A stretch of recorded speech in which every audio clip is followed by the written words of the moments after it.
Hello friends, welcome to Ramendi's kitchen. இன்றைக்கி நம்ம சமையலில் சுவையான உருளைக்கிழங்கு பொரியல் எப்படி பண்ணுறதுன்னு பார்க்க போகிறோம். வாங்க ஃப்ரெண்ட்ஸ், வீடியோக்குள்ளே போகலாம். இதுக்கு நான் கொஞ்சம் உருளைக்கிழங்கை வேக வச்சு எடுத்திருக்கேன். இப்போ இந்த உருளைக்கிழங்கோட தோலெல்லாம் ரிமூவ் பண்ணி நம்ம குட்டி குட்டியாக நறுக்கி எடுத்து வச்சுக்கலாம்.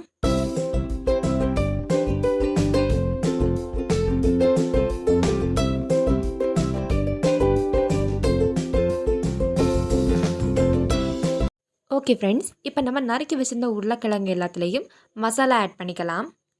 இதுக்கு நான் 3 ஸ்பூன் கரம் மசாலா ஆட் பண்ணிக்கிறேன். அப்புறமா 1/4 ஸ்பூன் மஞ்சள் தூள், தேவையான அளவு உப்பு தண்ணி ஆட் பண்ணிக்கலாம்.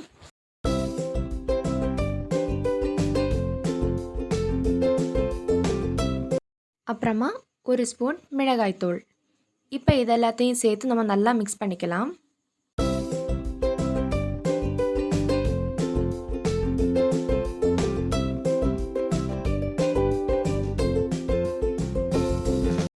ஓகே ஃப்ரெண்ட்ஸ், நான் இப்போ கடாயில் கொஞ்சமாக எண்ணெய் ஊற்றிருக்கேன்.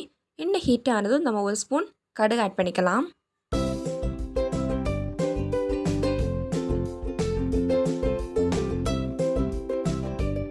அப்புறமா 1 கைப்பிடி அளவுக்கு கறிவேப்பிலை.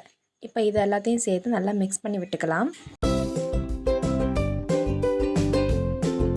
ஓகே ஃப்ரெண்ட்ஸ், இப்போ நம்ம ரெடி பண்ணி வச்சுருந்த உருளைக்கிழங்கு எல்லாத்தையும் இதில் ஆட் பண்ணிக்கலாம்.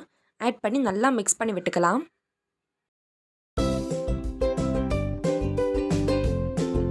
கொஞ்சம் அடி பிடிக்காமல் நம்ம பார்த்துக்கணும். அதுக்காக நம்ம கிளற விட்டுட்டே இருக்கோம்.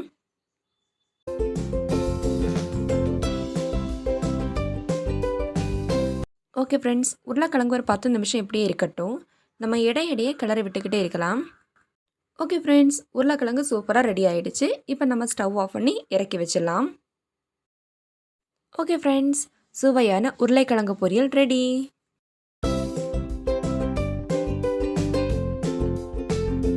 ஓகே ஃப்ரெண்ட்ஸ், நீங்கள் இது மாதிரி சுவையான உருளைக்கிழங்கு பொரியல் பண்ணி உங்கள் அனுபவத்தை எங்கள் கமெண்ட்டில் மறக்காமல் ஷேர் பண்ணுங்கள். இந்த வீடியோ உங்களுக்கு பிடித்திருந்தால் லைக் பண்ணுங்கள். மறக்காமல் நம்ம ரமேந்திஸ் கிச்சனை சப்ஸ்கிரைப் பண்ணுங்கள். Taste is the best. Bye bye.